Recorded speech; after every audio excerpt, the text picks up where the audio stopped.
خطرہ شروع ہوا کلاؤڈ بسٹ اور ان سب چیزوں کے حوالے سے، پھر اس کے بعد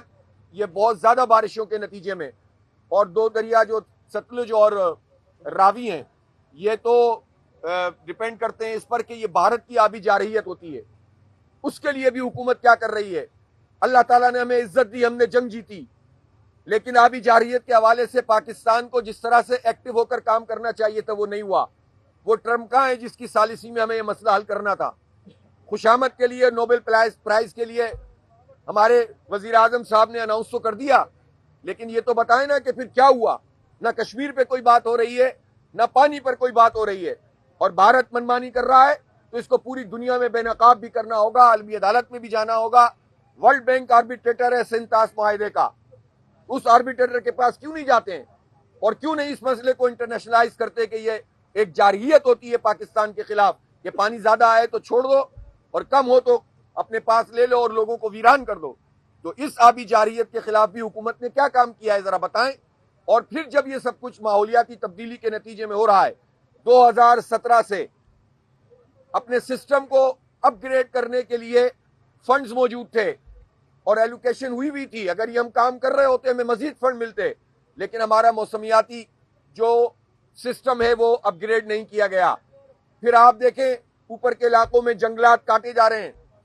اتنے بڑے پیمانے پر ڈیفارسٹنگ ہو رہی ہے،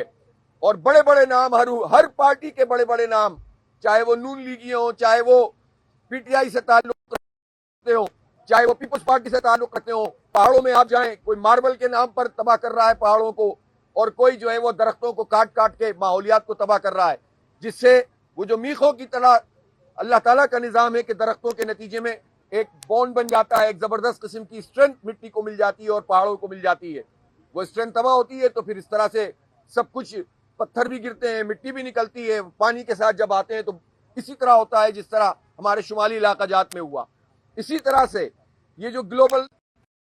وارمنگ ہو رہی ہے اور ماحولیاتی تبدیلیاں ہو رہی ہیں، اس پہ انٹرنیشنلی جو مقدمہ ہمیں لڑنا چاہیے وہ ہم نہیں لڑ رہے۔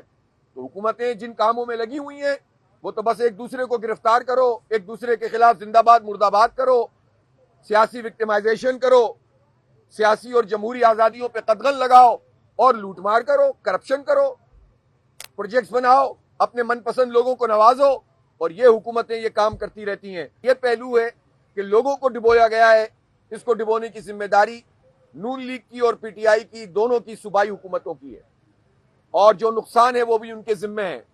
آج ہم نے اس بات کا اعلان کیا ہے اور میں کر رہا ہوں کہ ضیاء الدین انصاری صاحب انشاءاللہ ان سب ہزارہ لوگوں کا مقدمہ لڑیں گے، جتنے لوگ بھی ان سوسائٹیوں میں موجود ہیں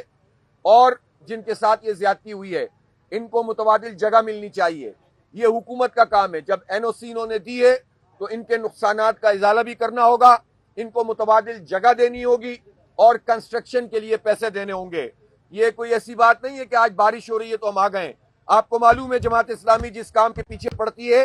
پھر اس کے بعد وہ کام لوگوں کا کروا کے رہتی ہے۔ ہماری کوئی غرض اس میں شامل نہیں ہے، ہم کوئی ذاتی مفاد حاصل کرنے کے لیے کام نہیں کر رہے، نہ ابھی کوئی الیکشن ہو رہا ہے جس میں جو ہے وہ برساتی مینڈکوں کی طرح لوگ الیکشن میں نکل کر سامنے آتے ہیں اور بعد میں لوٹتے ہیں اور کھاتے ہیں، اور ہر پارٹی میں ایسے مافیاز ہوتے ہیں کہ جو قبضے کر لیتے ہیں اور پورے ملک پر ان لوگوں نے قبضہ کر کے رکھا ہوا ہے۔ جماعت اسلامی یہ نہیں دیکھے گی کہ کس پارٹی سے کس کا تعلق ہے، ہم یہ دیکھیں گے کہ یہ انسان ہیں اور ان کا یہ حق ہے، یہ پاکستانی ہیں، یہ شہری ہیں، یہ غریب لوگ ہیں، مڈل کلاس لوگ ہیں، ان کی جمع پونجیاں ضائع ہوئی ہیں، ہم ان کے ساتھ کھڑے ہوں گے، بے غرض ہو کے کھڑے ہوں گے اور انشاءاللہ ان لوگوں کو حق دلوائیں گے، اور حکومت کو یہ حق دینا پڑے گا، ورنہ اس کے کانسیکوینسز بھی جو ہے وہ فیس کرنے پڑیں گے۔ ہم ان کا گھیراؤ کریں گے انشاءاللہ ان حکمرانوں کا جو کشتیوں میں بیٹھ کر فوٹو شاپ اور فوٹو کھچوا کے اور ویڈیو بنوا کے اور نعرے لگوا کے اپنے گھروں میں چلے جاتے ہیں اور لوگوں کو ڈبو دیتے ہیں اپنے اقدامات کے نتیجے میں۔ کوئی ہیلی کاپٹر سے ویو لے رہا ہے، کوئی کشتیوں میں نعرے لگا رہا ہے، لیکن آپ بتائیں کہ جب یہ پانی آ رہا تھا تو یہ کہاں تھے؟ انہوں نے وہ کون سے میجرز لیے جو اس طرح کی سچویشن میں ہوتے ہیں؟ اگر راوی کا ایک بیڈ موجود ہے، آپ یہ کہہ کر کیسے جان چھڑا سکتے ہیں یہ تو ایک سیوریج کا نالا بن گیا ہے؟ جہالت کی بھی کوئی انتہا ہوتی ہے کہ کوئی اس طرح سے بات کر دے؟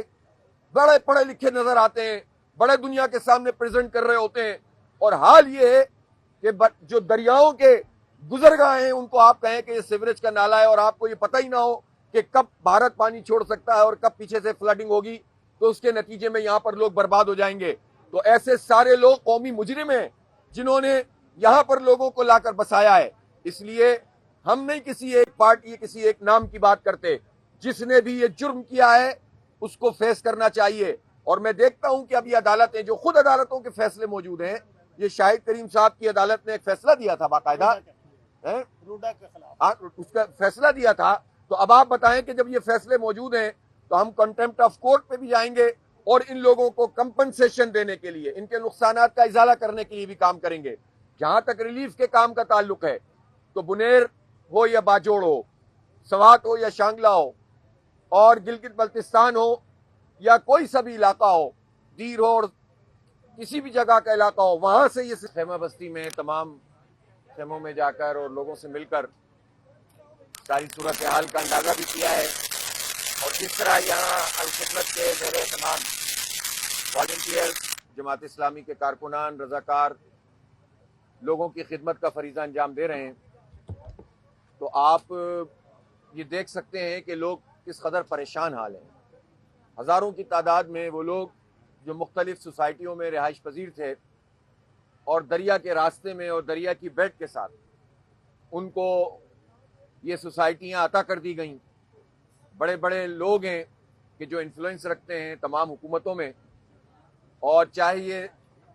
مریم نواز صاحبہ کی حکومت ہو یا عثمان بزدار صاحب کی حکومت ہو،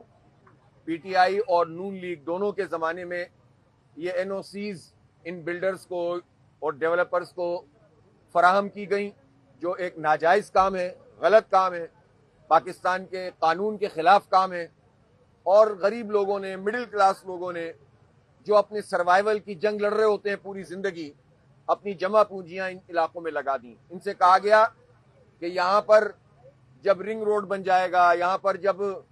موٹر ویز کی سڑکیں ہو جائیں گی تو یہ راستہ جو دریا کا ہے وہ تبدیل ہو جائے گا اور آپ لوگ آرام سے یہاں پر رہ سکتے ہیں، اور اس کی دیکھیں سرکاری این او سی موجود ہے۔ اور جب اس این او سی کو دیکھ کر لوگوں نے اپنی جمع پونجی لگا دی، یہ وہ لوگ تو نہیں ہے کہ جو انویسٹمنٹ کرنے کی صلاحیت رکھتے ہوں، یہ تو وہ لوگ ہیں جو اپنی محنت مزدوری کر کے یا جاب کر کے اپنے جو پیسے ہوتے ہیں اس کو کسی جگہ کے اپنے بچوں کو چھت مل جائے، سایہ مل جائے، اور انہوں نے اس پہ لگا دیا۔ اور جب یہ فلڈ آیا ہے تو اس کے نتیجے میں سب کے گھروں میں پانی آ گیا اور ان کے پاس کوئی جگہ نہیں تھی، ان کا سامان تباہ ہو گیا۔ اب یہ اپنے بچوں کو لے کر کہاں جائیں؟ ان پر پولیس نے جو ہے وہ ڈنڈے برسائے، اور پھر اس کے بعد بالآخر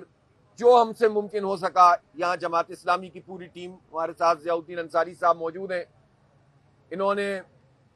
الخدمت فاؤنڈیشن، ہمارے ڈاکٹر حفیظ الرحمان صاحب جو پریزیڈنٹ ہیں پورے پاکستان میں، سارے آپریشن دیکھ رہے ہیں اس فلڈ کے،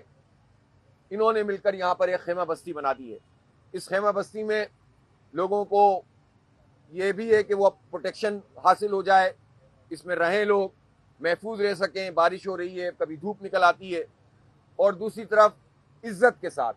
اور عزت نفس کو مجروح کیے بغیر ان کی خوراک کا خیال رکھا جا رہا ہے، عزت سے ان کو کھانا فراہم کیا جا رہا ہے، کچن باقاعدہ کام کر رہا ہے، صبح دوپہر شام کھانا بنتا ہے۔ اور صرف یہی نہیں ہے بلکہ بچوں کے لیے اب ہماری خواتین والنٹیئرز بھی موجود ہیں، ہماری اسٹوڈنٹ والنٹیئر بڑی تعداد میں، آپ دیکھیں یہ بچے، چھوٹے چھوٹے بچے کام کر رہے ہیں، اور یہی وہ جذبہ ہے جس سے ہم پاکستان کو آگے بڑھا سکتے ہیں۔ یہ ہماری بچیاں پیچھے کھڑی ہوئی ہیں، ابھی بھی اس وقت وہاں لوگوں کو فوڈ ڈسٹریبیوشن اور بہت سارے کاموں میں انوالو ہیں۔ پھر بچوں کو پڑھانے کا کام بھی یہاں شروع ہو چکا ہے، ان کو مختلف ایکٹیویٹیز دے رہے ہیں تاکہ وہ ایسے ہی نہیں پڑے رہیں بلکہ کسی نہ کسی کام میں لگیں۔ تو یہ ایک کمپریہنسو ایک کام ہے کہ جو الحمدللہ الخدمت فاؤنڈیشن کے زیر اہتمام کیا جا رہا ہے، اور میں لاہور کے خاص طور پر نوجوانوں سے کہتا ہوں کہ وہ بھی الخدمت کے والنٹیئر بنے۔ اسٹوڈنٹس ہیں، یونیورسٹیوں میں پڑھ رہے ہیں، کالجوں میں پڑھ رہے ہیں، اسکولوں میں پڑھ رہے ہیں، یا ویسے ہی جو ہے وہ مختلف کام کرتے ہیں، یہ نوجوان آئیں ہمارے ساتھ، ہم انہیں ٹریننگ بھی دیں گے، اور ابھی بھی اور اس کے بعد بھی خدا نہ خواستہ کوئی ڈیزاسٹر ہوتا ہے، کوئی مشکل گھڑی آتی ہے تو اس کو فیس کرنے کا اور اس میں خدمت کرنے کا اور لوگوں کو ریسکیو اور ریلیف پہنچانے کا پورا ایک کام ہے، ٹریننگ ہے جو الخدمت کے زیر اہتمام مسلسل دی جاتی ہے، ورکشاپس کرائی جاتی ہیں تاکہ ہم ایک مثبت سوچ کے ساتھ آگے بڑھیں۔ لیکن جہاں تک اس کا ہمیں فالو کریں سوشل میڈیا پر اور وزٹ کریں ہماری ویب سائٹ گاؤں نیوز، ہر لمحہ ہر خبر آپ کے ساتھ۔ دیکھتے رہیے گاؤں نیوز، نیوز دیٹ میٹرز۔